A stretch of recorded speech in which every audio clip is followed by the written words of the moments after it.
Hello students, welcome to लक्ष्य biology classes.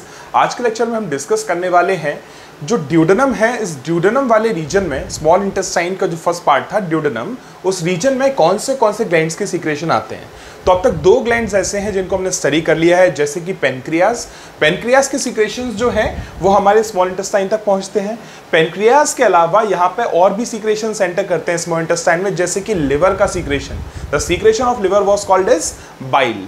तो duodenum के अंदर बाइल की एंट्री भी होती है, बाइल के अलावा यहाँ पे पेनक्रियाटिक जूस की एंट्री होती है।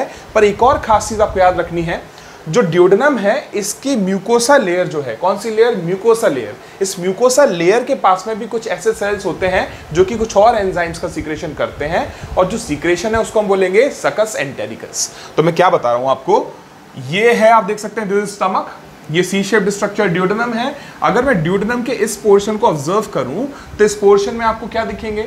इस पोर्शन में आपको इसकी मल्टीपल लेयर्स इजीली दिख जाएंगी। आउटरमोस्ट जो लेयर होती थी, जो आउटरमोस्ट लेयर होती थी उसको हम बोलते थे सेरोसा। मैं फिर से एक बार मार्क कर रहा हूं, दिस इज सेरोसा। सेरोसा के बाद एक और लेयर होती थी विच इज मस्कुलरिस। मस्कुलरिस के बाद जो नेक्स्ट लेयर होती थी उसको हम बोलते हैं सबम्यूकोसा। और जो इनरमोस्ट लेयर है उसे हम बोलते हैं म्यूकोसा। अब क्या याद रखेंगे, जो म्यूकोसा लेयर होती है स्मॉल इंटेस्टाइन की, उसमें कुछ इनफोल्डिंग्स दिखते हैं। स्मॉल इंटेस्टाइन की स्पेसिफिकली बोल रहा हूं, स्मॉल इंटेस्टाइन की म्यूकोसा में आपको क्या दिखेंगे? कुछ इनफोल्डिंग्स दिखाई देंगे, and these infoldings are called as villi. क्या बोलते हैं इनको हम? विलाय। अब विलाय जो है वो कुछ इस टाइप का स्ट्रक्चर है। देखिए, विलाय कुछ ऐसे प्रोजेक्शंस हैं, इनवर्ट प्रोजेक्शंस हैं। These invert projections are विलाय। अब विलाय में क्या खास है? विलाय को अगर आप ऑब्जर्व करोगे, इन फिंगर लाइक प्रोजेक्शंस को ऑब्जर्व करोगे, तो इनके ऊपर आपको कुछ ऐसे कुछ एक्स्ट्रा सेल्स भी, या बोल लीजिए एक्स्ट्रा स्ट्रक्चर्स दिखाई देंगे। These extra structures are called as microvilli. इनको हम लोग क्या बोलते हैं? इनको हम लोग बोलते हैं माइक्रोविलाइज। ठीक है, तो कुछ ऐसे एक्स्ट्रा स्ट्रक्चर्स दिख रहे हैं, ये fine structures, these structures are called as microvilli. ये सिर्फ ऊपर नहीं है, ये कंप्लीट सरफेस को कवर करके रखेंगे विलाय के। ठीक है, तो these structures are called as microvilli. चलिए, तो विलाय हो गया। विलाय के अलावा आपको क्या मिल गया? माइक्रोविलाइज मिल गए। अब फंक्शन क्या है विलाय का और माइक्रोविलाय का? तो एक काम करता हूं, यहां विलाय एक बार और लेवल कर देता हूं। This is विलाय। विलाय और माइक्रोविलाय करते हैं सरफेस एरिया को इंक्रीज। तो ऐसा लिख देता हूं, they increase surface area for absorption of food. देखिए, फूड के एब्जॉर्प्शन के लिए सरफेस एरिया को बढ़ाना, ये किसका फंक्शन है? ये विलाय का और माइक्रोविलाय का फंक्शन है। अगर ऐसे इनवर्ट प्रोजेक्शन नहीं होते तो यहाँ पे जो सरफेस एरिया है एब्जॉर्प्शन के लिए वो कम होता, पर चूंकि ये विलाय माइक्रोविलाय अंदर की तरफ एक्सटेंड कर रहे हैं, तो ये एक्स्ट्रा सरफेस मिल रहा है एब्जॉर्प्शन के लिए, ये एक्स्ट्रा सरफेस एब्जॉर्प्शन के लिए प्रोवाइड हो रहा है ना। तो ये कंप्लीट जो सरफेस है ये एब्जॉर्प्शन करवा सकता है अगर विलायस है तो। पर अगर विलायस नहीं होते तो सिर्फ एक फ्लैट सरफेस प्रेजेंट होता, जिससे कि एब्जॉर्प्शन ज्यादा अच्छे से नहीं हो पाता। तो विलायस और माइक्रोविलायस कहां पर प्रेजेंट है? तो आंसर इज स्मॉल इंटेस्टाइन में। अब देखिए, स्मॉल इंटेस्टाइन में आप नोटिस कर पाएंगे इन विलायस के बीच में थोड़ा सा एरिया दिख रहा है। इस एरिया में कुछ स्पेशल ग्लैंड्स प्रेजेंट होते हैं, जैसे कि देखिए कौन कौन से। अगर मैं म्यूकोसा लेयर की बात करूं, ये जो लेयर मैंने बनाई है ये म्यूकोसा है, इसके नीचे वाली लेयर को हम बोल रहे हैं सब म्यूकोसा। तो ये नीचे वाली लेयर है सब म्यूकोसा, इधर लिखता हूं दिस इज सब म्यूकोसा। और ये जो लेयर आप देख रहे हैं, दिस लेयर इज म्यूकोसा। देखिए, दो विलाय के बीच में, म्यूकोसा लेयर के दो विलायस के बीच में आपको कुछ स्पेशलाइज्ड सेल दिखाई देंगे यहां पे ऐसे। ये स्पेशलाइज्ड सेल के बंच को हम लोग बोलते हैं क्रिप्स ऑफ लाइबरखन या लाइबरकुएन। मैं ऐसे मार्क कर देता हूं, इनको हम बोलते हैं crypts of Lieberkuhn. Crypts of Lieberkuhn जो है, these are bunch of cells present between two villus. तो दो विलाई के बीच में जो बंच ऑफ सेल प्रेजेंट है म्यूकोसा लेयर में, इनको हम लोग बोलते हैं क्रिप्स ऑफ लाइबर्कन।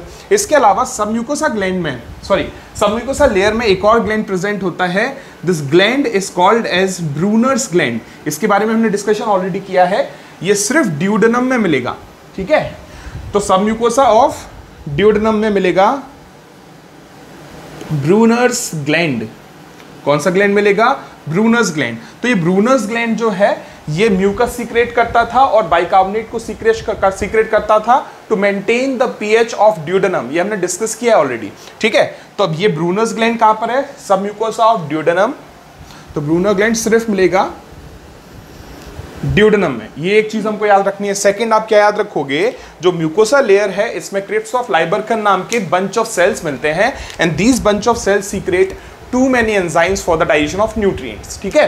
तो देखो जल्दी से क्रिप्स ऑफ लाइबर्कन से कौन से एंजाइम्स का रिलीज होता है उस पर आ जाते हैं। देखिए सबसे पहला एंजाइम यहां से रिलीज होता है, उसका नाम है एंटेरोकाइनेज। मैं लिख देता हूं कौन सा एंजाइम है, एंटेरोकाइनेज।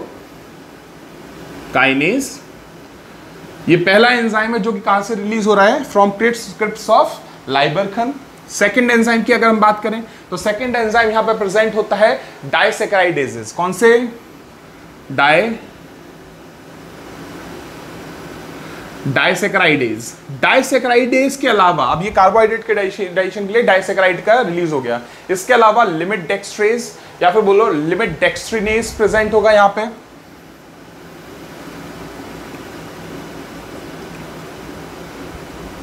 लिमिट डेक्सट्रिनेज के अलावा यहां पे प्रेजेंट है आइसोमाल्टेज। क्या प्रेजेंट है? Isomaltase and maltase.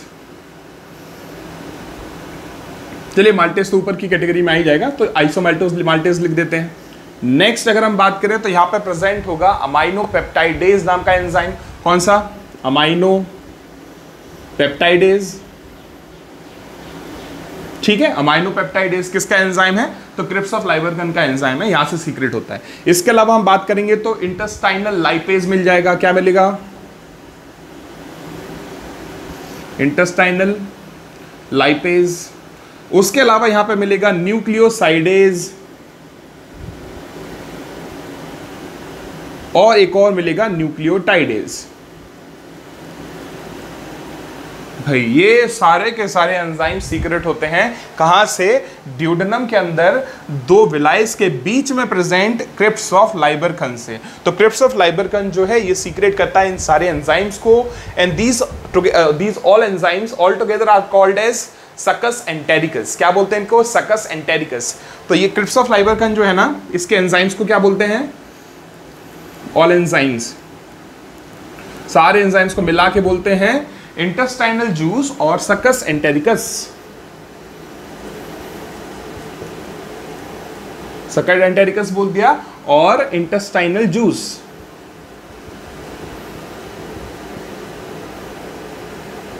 चलिए तो सकस एंटेरिकस और इंटेस्टाइनल जूस जो है वो इन सब को हम मिला के बोलते हैं। साथ में ब्रूनर्स ग्लैंड का जो सीक्रेशन है उसको भी मिला के सकस एंटेरिकस में काउंट करते हैं, ठीक है। तो अब ये सारे के सारे सीक्रेशंस कहां पर पहुंचने वाले हैं? ड्यूडेनम में। अब थोड़ा थोड़ा बेसिक इंफॉर्मेशन मैं इनके बारे में आपको दे देता हूं कि ये सब करते क्या है। तो देखिए एंटेरोकाइनेज जो है ना, ये ट्रिप्सिनोजन एक्टिवेटर है। ट्रिप्सिनोजन नाम का एक पेनक्रियास का एंजाइम है, उस एंजाइम को एक्टिवेट करने के लिए किसकी हेल्प लगती है? एंटेरोकाइनेज की हेल्प लगती है। अगर एंटेरोकाइनेज नाम का एंजाइम नहीं होगा तो जो पैनक्रियाटिक जूस का ट्रिप्सिनोजन नाम का एंजाइम है वो एक्टिवेट नहीं होगा, और अगर ट्रिप्सिनोजन एक्टिवेट नहीं होगा तो हमारे फूड में जितना प्रोटीन है वो प्रोटीन डाइजेस्ट नहीं होगा, याद रखना है। उसके अलावा डाइसैकेराइडेजेस, लिमिट डेक्स्ट्रिनेज, आइसोमाल्टेज, ये तीनों के तीनों करवाते हैं carbohydrate digestion.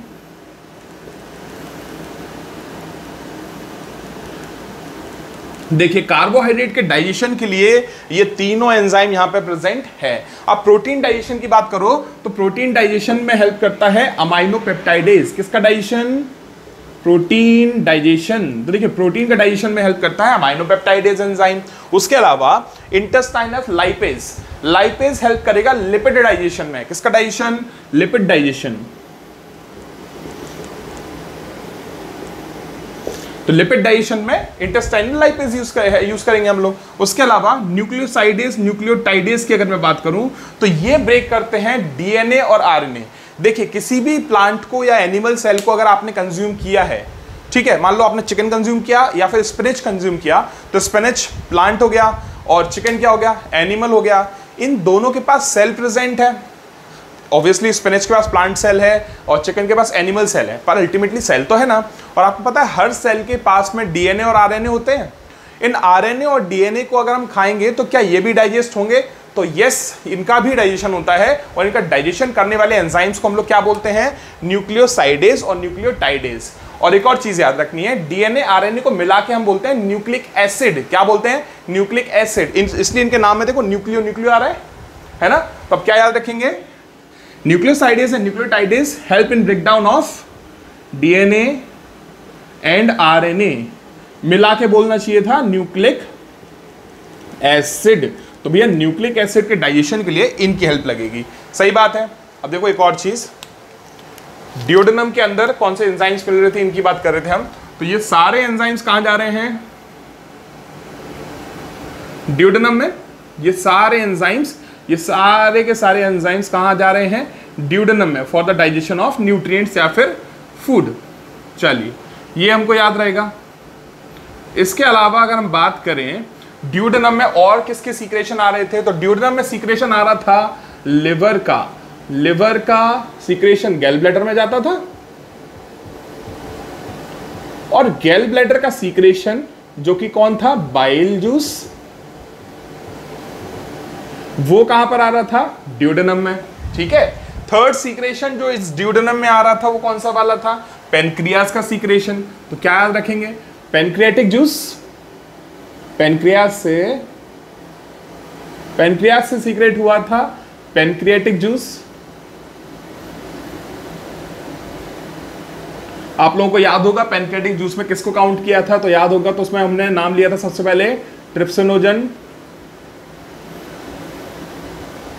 Second is chymotrypsinogen,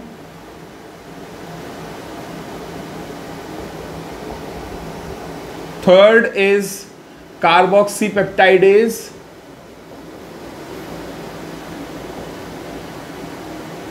उसके अलावा pancreatic lipase,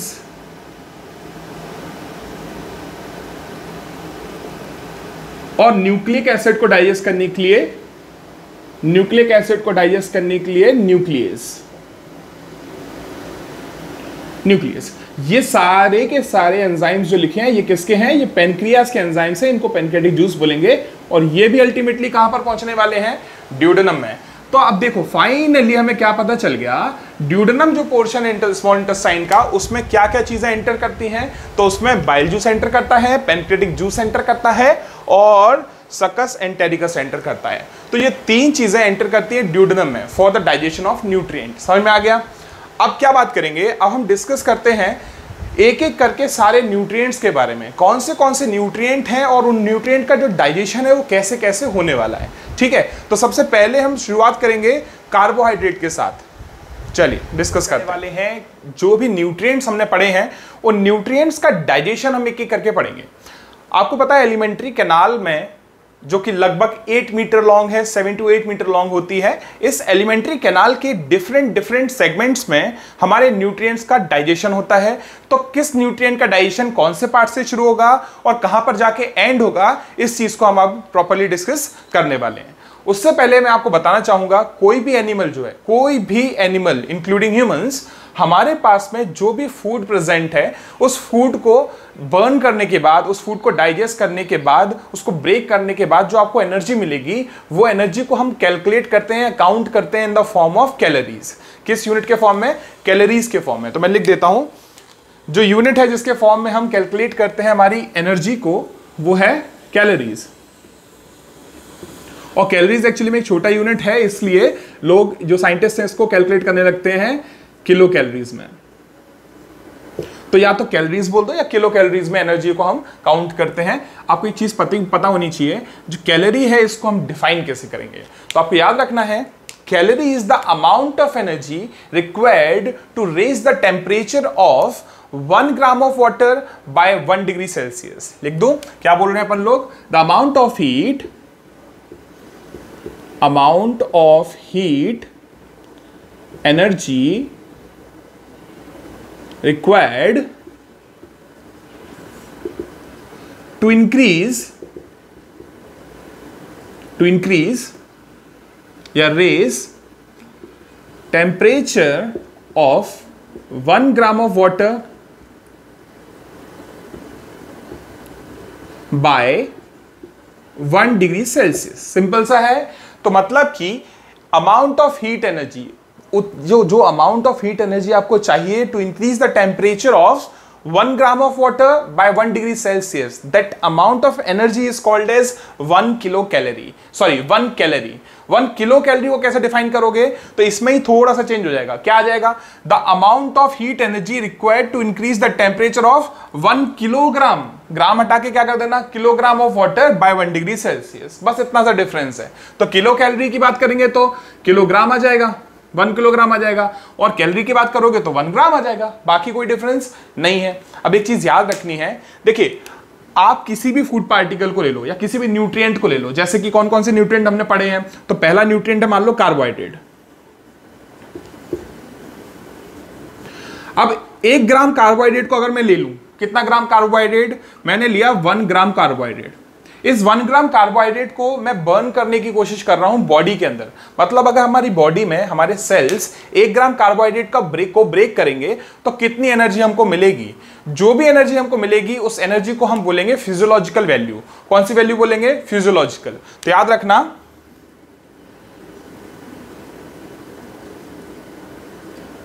breakdown of nutrient in body में अगर ब्रेकडाउन हुआ है न्यूट्रिएंट का, तो इस कंडीशन को हम लोग बोलेंगे फिजियोलॉजिकल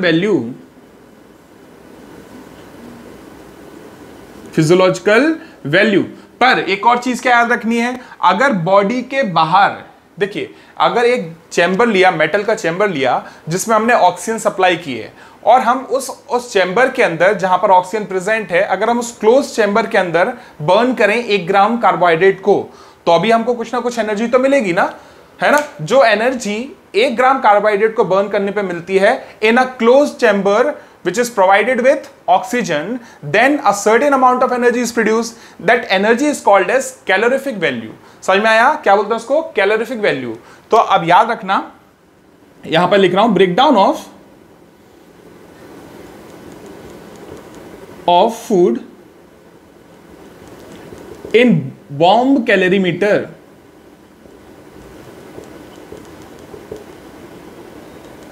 बॉम्ब कैलोरीमीटर क्या है? It is a closed metal container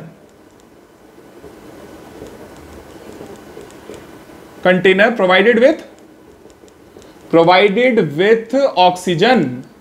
तो इट इज, देखिए बॉम्ब कैलोरीमीटर क्या है? It is a close metal container which is provided with oxygen. अगर इस मेटल कंटेनर में मैं बर्न करने की कोशिश करूं, कंबक्शन करने की कोशिश करूं किसी भी 1 ग्राम न्यूट्रिएंट को, तो मुझे एक एनर्जी मिलेगी, and that energy will be called as calorific value. क्या बोलेंगे उसको हम? Calorific value. तो देखो अभी हमने लिखा फिजियोलॉजिकल वैल्यू, सेकंड हम क्या लेकर आए हैं? Calorific value.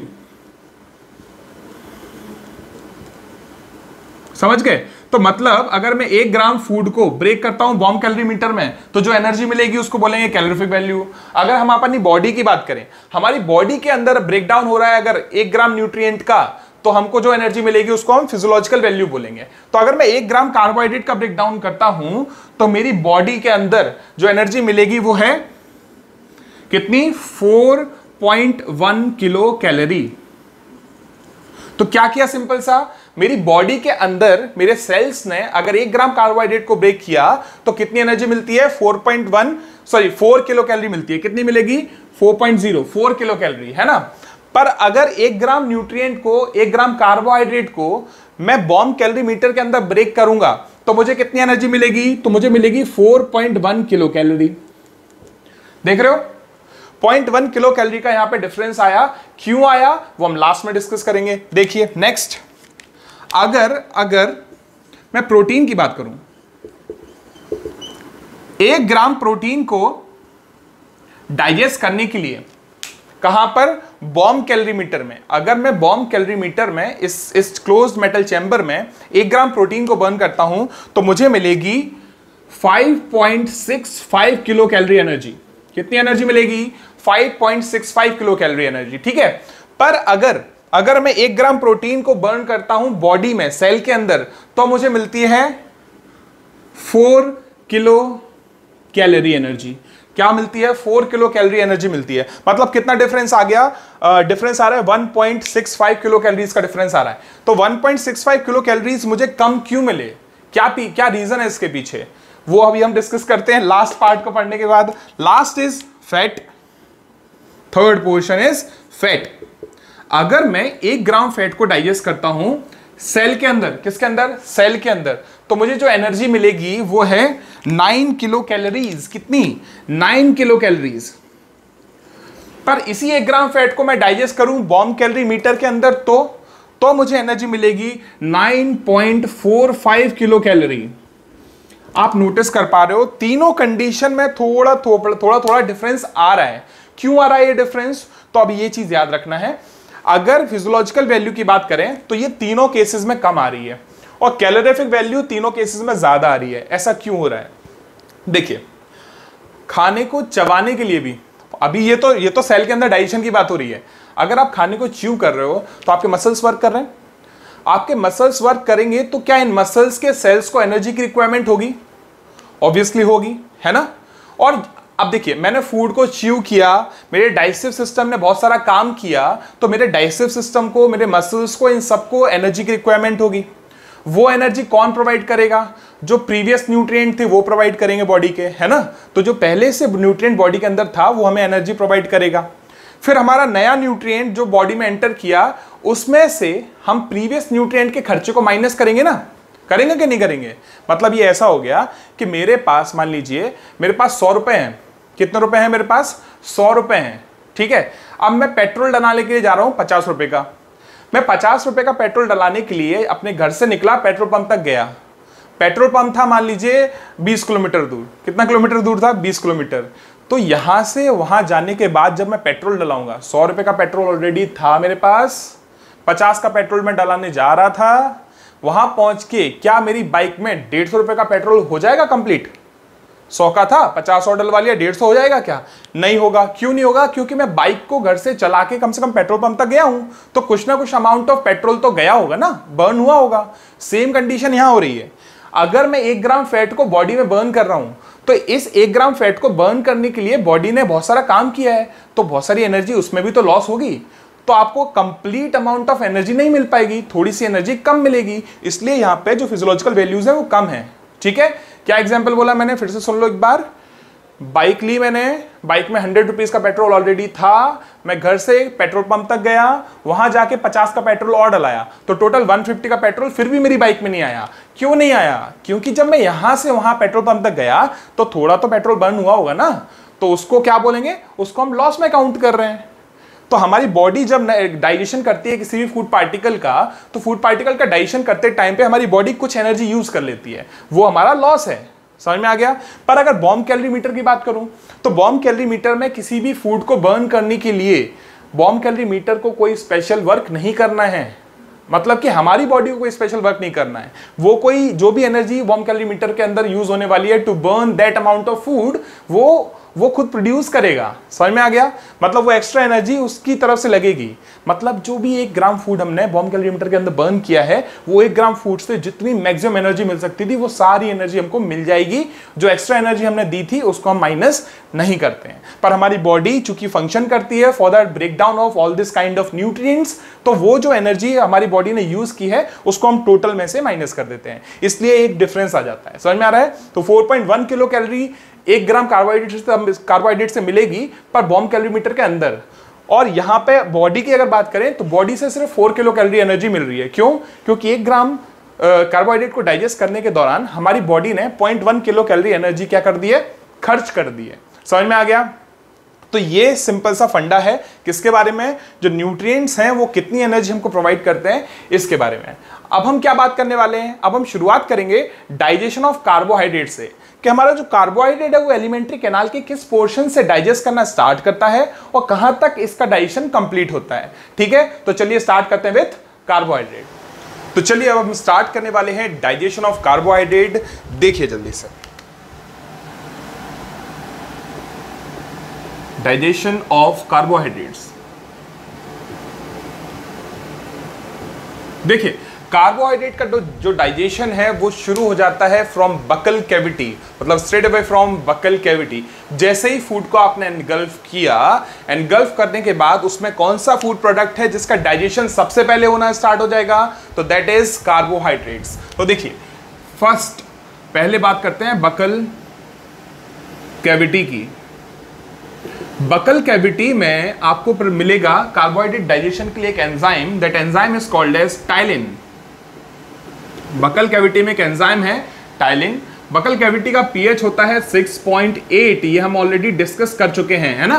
तो देखो टाइलिन नाम का एक एंजाइम है which is also called as salivary amylase.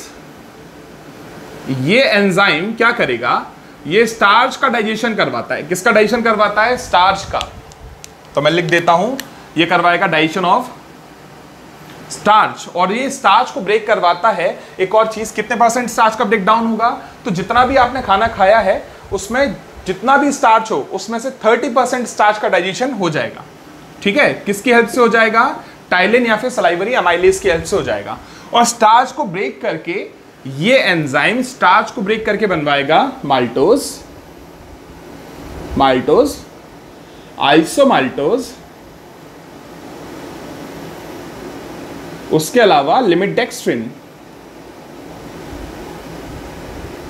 भैया ये सब भी फॉर्म ऑफ कार्बोहाइड्रेट ही है, ये भी कार्बोहाइड्रेट है, ये तीनों भी कौन है, कार्बोहाइड्रेट ही है। तो बस हुआ क्या, this is a complex form of carbohydrate and these are simple forms of carbohydrate. इतना 30% स्टार्च का ब्रेकडाउन। देखो स्टार्च जो है ना, आपने देखा है कहां पर देखा हुआ है, तो आपको पता होना चाहिए। पोटैटो देखा है आपने, पोटैटो को जब आप वॉश करते हो, पोटैटो को 5-6 पीस में कट करो, पानी के अंदर डाल दो, पानी के अंदर डालने के बाद उसको थोड़ा सा पानी को मूव करो, शेक करो, उसके बाद आप ऑब्जर्व करोगे जो वाटर ट्रांसपेरेंट था वो वाटर थोड़ा व्हाइटिश हो जाएगा। जो व्हाइट सब्सटेंस उस पानी के अंदर आपको मिलेगा ना, वो क्या है, स्टार्च है। एक और एक्सपेरिमेंट करके देख सकते हो। देखो राइस पता है, चावल, थोड़ा सा चावल लो, एक बाउल लो, बाउल में पानी भरो, उसमें चावल डाल दो, थोड़ी देर के लिए ऐसे घुमाओ। ऐसे घुमाने के बाद आप नोटिस करोगे जो वाटर है वो थोड़ा व्हाइट कलर का हो जाएगा। अगेन जो व्हाइट चीज आप देख रहे हैं वो क्या है, स्टार्च। अब जब आप चावल खाते हो, राइस खाते हो, राइस को कंज्यूम करने के बाद आपका जो 30% of the starch present in rice है ना, that 30% of starch will be digested straight away in mouth. कहां पर, mouth, under the action of which enzyme, ptyalin और सलाइवरी अमाइलेज। ठीक है, पर जब स्टार्च का डाइजेशन होगा तो वो काय में ब्रेक हो जाएगा, माल्टोज, आइसोमाल्टोज और लिमिडेक्स्ट्रिन, इन तीन चीजों में ब्रेक हो जाएगा। अब देखो, अब हम बात करते हैं digestion of carbohydrate in oesophagus. तो देखिए ईसोफेगस में कोई भी डाइजेस्टिव एंजाइम प्रेजेंट नहीं है, इसलिए ईसोफेगस वाले रीजन में डाइजेशन की प्रोसेस होगी ही नहीं। ठीक है, अच्छा अब बात करें ईसोफेगस के बाद अब फूड कहां पर पहुंचता है, स्टमक में। तो स्टमक की अगर हम बात करें, सेकेंड इज स्टमक। तो स्टमक में आपको पता होना चाहिए यहां पे गैस्ट्रिक, अब देखिए अमाइलेज एंजाइम स्टमक में बहुत ज्यादा अमाउंट में प्रेजेंट नहीं है। मतलब कौन सा एंजाइम प्रेजेंट नहीं है स्टमक में, लार्ज अमाउंट में, digestive enzymes for carbohydrate digestion, ऐसे कोई एंजाइम्स प्रेजेंट स्टमक में नहीं है। इसलिए स्टमक में कार्बोहाइड्रेट का डाइजेशन बिल्कुल ना के बराबर होगा, या ऐसा बोलना ज्यादा सही रहेगा कि कार्बोहाइड्रेट डाइजेशन होगा ही नहीं। तो क्या रखेंगे स्टमक में, नो डाइजेशन ऑफ कार्बोहाइड्रेट। तो कार्बोहाइड्रेट का कोई डाइजेशन स्टमक में नहीं हो पाएगा, क्योंकि एंजाइम्स अगर यहाँ है भी तो वो भी कैसे रहेंगे, इनएक्टिव रहेंगे, क्योंकि स्टमक का पीएच आपको पता होना चाहिए, स्टमक का पीएच होता है acidic, that is 1 to 2 pH होता है यहाँ का। तो इस पीएच पे वैसे भी कार्बोहाइड्रेट का डाइजेशन नहीं हो पाएगा, क्योंकि कार्बोहाइड्रेट को डाइजेस्ट करने वाले एंजाइम को मोस्टली एल्कलाइन पीएच के आसपास चाहिए। समझ में आ गया। तो वैसे वो भी एल्कलाइन नहीं है, पर आप इसको स्लाइटली एल्कलाइन बोल सकते हो, क्योंकि ये एग्जाम्स में आता है। ऑल्दो ये न्यूट्रल भी नहीं है, न्यूट्रल से भी कम है, एसिडिक साइड में ही है, पर इसको स्लाइटली एल्कलाइन क्वेश्चंस में पूछा जाता है, तो आपको आंसर में भी बताना पड़ेगा, ठीक है। अब चलिए थर्ड आ जाते हैं। थर्ड, अब स्टमक के बाद कहाँ आएंगे? स्मॉल इंटेस्टाइन में। स्मॉल इंटेस्टाइन की अगर हम बात करें तो स्मॉल इंटेस्टाइन में आपको अगर कार्बोहाइड्रेट का डाइजेशन करवाना है तो वहां पे क्या होने वाला है? देखिए, सबसे पहला स्मॉल इंटेस्टाइन में सीक्रेशंस आ रहे थे बाइल जूस के, पेनक्रियाटिक जूस के, और उसके अलावा किसके? तो वहां पे आपको मिल रहा था थर्ड सकस एंटेरिकस। अब ये सारे एंजाइम्स एक्ट करेंगे किस पे? कार्बोहाइड्रेट पे। यहाँ का पीएच की अगर मैं बात करूं तो यहाँ का पीएच, स्मॉल इंटेस्टाइन का पीएच लगभग रहता है 8, या ऐसा बोलो 8.5 टू ऑलमोस्ट 9 पीएच के आसपास रहता है। 8.5 टू 9 का पीएच रहेगा कहाँ पर? स्मॉल इंटेस्टाइन के अंदर। और यहाँ पे फिर डाइजेशन स्टार्ट हो जाएगा किसका? कार्बोहाइड्रेट का। यहाँ पे कार्बोहाइड्रेट डाइजेशन के लिए बहुत सारे एंजाइम्स मिलने वाले हैं, जैसे कि कौन कौन से? तो देखिए यहाँ पे एंजाइम्स मिलेंगे आपको, माल्टेज, आइसोमाल्टेज, लिमिट डेक्स्ट्रिनेज, माल्टेज मिल गया, आइसोमाल्टेज, लिमिट डेक्स्ट्रिनेज मिल गया। उसके अलावा आपको एंजाइम्स मिल जाएंगे जैसे कि लैक्टेज, है ना, सुक्रेज, लैक्टेज मिल जाएगा, सुक्रेज मिल जाएगा। तो ऐसे बहुत सारे एंजाइम्स हैं जो कि आपको कहां पर मिल जाएंगे? In small intestine for the digestion of carbohydrate. अब देखते हैं कौन से कार्बोहाइड्रेट का डाइजेशन ये सब करेंगे। तो देखो, माल्टेज करेगा ब्रेकडाउन ऑफ माल्टोज, और माल्टोज जो है it is a disaccharide. Disaccharide मतलब कोई भी दो सिंपल शुगर्स से मिलके बना है, कोई भी दो सिंपल कार्बोहाइड्रेट से मिलके बना हुआ है माल्टोज, इसलिए इसको बोलते हैं डाइसैकेराइड। मैं लिख देता हूं, माल्टोज इज अ डाइसैकेराइड। क्यों? क्योंकि it is made up of 2 sugars. कितनी शुगर्स? 2 शुगर्स। कार्बोहाइड्रेट को हम शुगर्स बोल सकते हैं, ठीक है। तो जो माल्टोज है इसको ब्रेकडाउन कौन करेगा? माल्टेज। किस चीज में ब्रेकडाउन होगा? तो answer is glucose. Glucose plus glucose. तो ग्लूकोज प्लस ग्लूकोज में ब्रेकडाउन हो जाएगा माल्टोज का। किसकी हेल्प से? माल्टेज की हेल्प से। कहां पर? स्मॉल इंटेस्टाइन में। नेक्स्ट आ जाते हैं आइसोमाल्टेज। आइसोमाल्टेज का ब्रेकडाउन किस चीज में होगा? अगेन ग्लूकोज और ग्लूकोज में ही ब्रेकडाउन होगा। कौन करेगा ब्रेकडाउन? तो आइसोमाल्टेज करेगा। किसका ब्रेकडाउन? आइसोमाल्टोज। तो देखिए, जो सबस्ट्रेट है वो है आइसोमाल्टोज, माल्टोज, और उसका ब्रेकडाउन कौन कर रहा है? आइसोमाल्टेज। सबस्ट्रेट यहां पे था माल्टोज, उसका ब्रेकडाउन किसने किया? माल्टेज। आप नोटिस कर सकते हो एज लगा हुआ है। जब जब किसी भी वर्ड के सामने या किसी एंजाइम के सामने, किसी भी वर्ड के सामने एज लगा हुआ है, इसका मतलब ये भी हो सकता है कि वो एंजाइम है। समझ में आ गया? अब देखो, तो माल्टोज का ब्रेकडाउन किया माल्टेज ने, आइसोमाल्टोज का ब्रेकडाउन किया आइसोमाल्टेज ने, लिमिट डेक्स्ट्रोज मैं लिख देता हूं, लिमिट डेक्स्ट्रोज जो शुगर है उसका ब्रेकडाउन कौन करेगा? लिमिट डेक्स्ट्रिनेज। और काय में ब्रेकडाउन करेगा? अगेन ग्लूकोज प्लस ग्लूकोज में। तो मतलब कि ये तीनों चीजों का ब्रेकडाउन करके अल्टीमेटली आपको क्या मिलता है? ग्लूकोज। और यही वो ग्लूकोज है जो एब्जॉर्प्शन के बाद लिवर में जाता है और ग्लाइकोजन में कन्वर्ट होकर स्टोर हो जाता है ना। अच्छा, एक और चीज, लैक्टेज की बात करूं। लैक्टेज जो एंजाइम है ये ब्रेकडाउन करता है, लैक्टेज एंजाइम ब्रेकडाउन करता है लैक्टोज शुगर का। Lactose sugar is also a disaccharide. ये मिलके बनता है 2 सिंपल शुगर से। कौन सी 2 सिंपल शुगर? तो मैं ऐसे लिख देता हूं, लैक्टेज ब्रेकडाउन करेगा लैक्टोज का इनटू ग्लूकोज प्लस गैलेक्टोज। अब एक बहुत इंपॉर्टेंट चीज, जो लैक्टोज है ना, ये आपको कहां से मिलेगा? तो this is called as milk sugar. क्या बोलते हैं इसको? Milk sugar. तो लैक्टोज क्या होता है? It is milk sugar. जो भी दूध आप पीते हैं उस दूध में भी शुगर प्रेजेंट है ऑलरेडी, वो ऊपर से ऐड की वो वाली नहीं। मैं उस शुगर की बात नहीं कर रहा हूं जो ऊपर से ऐड की है। कौन सी वाली शुगर की बात हो रही है? वो शुगर जो मिल्क में ऑलरेडी प्रेजेंट है। मतलब मिल्क को जब आप कंज्यूम करते हो तो उसमें कार्बोहाइड्रेट प्रेजेंट होता है ना। मिल्क को बिना शुगर के कंज्यूम करोगे तो वो कड़वा नहीं है। कड़वा क्यों नहीं है? वो बहुत ज्यादा मीठा भी नहीं है पर कड़वा नहीं है। कड़वा इसलिए नहीं है क्योंकि उसमें ऑलरेडी कार्बोहाइड्रेट है। कौन सा कार्बोहाइड्रेट प्रेजेंट है? लैक्टोज शुगर, और लैक्टोज शुगर को लैक्टेज एंजाइम ब्रेक करके बनाएगा ग्लूकोज और गैलेक्टोज, और ये दोनों है सिंपल शुगर। समझ में आ गया? उसके अलावा बात करें सुक्रोज, सुक्रोज जो है इसे केन शुगर बोल सकते हो। क्या बोल सकते हो? केन। देखो शुगर केन नहीं बोल रहा हूं, केन शुगर बोल रहा हूं, मतलब शुगर केन से ऑब्टेन होने वाली जो शुगर है उसे केन शुगर बोलेंगे। शुगर केन से मिलेगा केन शुगर, समझ रहे हो? और सुक्रोज का ब्रेकडाउन होगा ग्लूकोज में और फ्रक्टोज में। किसमें? Glucose plus fructose. फ्रक्टोज क्या है? This is fruit sugar. Fructose क्या होता है? फ्रक्टोज होता है फ्रूट शुगर। तो क्या हुआ? सुक्रोज जो है इसका ब्रेकडाउन हुआ, किसने किया? सुक्रेज ने। तो सुक्रोज का ब्रेकडाउन किया सुक्रेज ने, काय में ब्रेकडाउन किया? तो ग्लूकोज और फ्रक्टोज में ब्रेकडाउन किया।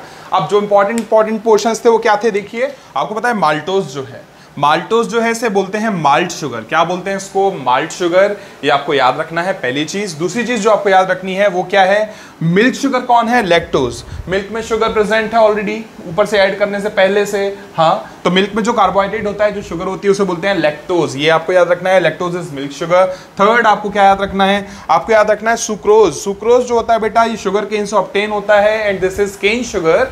शुगर केन नहीं बोलेंगे, केन शुगर बोलेंगे। ऑब्टेन कहां से किया है? तो शुगर केन से ऑब्टेन किया है सुक्रोज को। नेक्स्ट की बात करें फ्रक्टोज। फ्रक्टोज क्या होता है? This is fruit sugar. Fructose क्या होता है? Fruit sugar. और अच्छा, ग्लूकोज जो है, ग्रेप शुगर भी बोलते हैं इसको, ग्रेप शुगर। तो ग्रेप शुगर किसको बोलते हैं? ग्लूकोज को बोल देते हैं। उसके अलावा फ्रक्टोज क्या है? Fructose is sweetest sugar. Fructose होती है फ्रूट शुगर, और स्वीटेस्ट शुगर भी इसको बोलते हैं। तो इतना हमको कम से कम याद रखना है, ठीक है? अब इसके बाद हम डिस्कशन करेंगे अबाउट डाइजेशन ऑफ प्रोटीन। तो प्रोटीन का डाइजेशन कहां कहां होता है बॉडी में, उसको डिस्कस करेंगे इन द नेक्स्ट लेक्चर।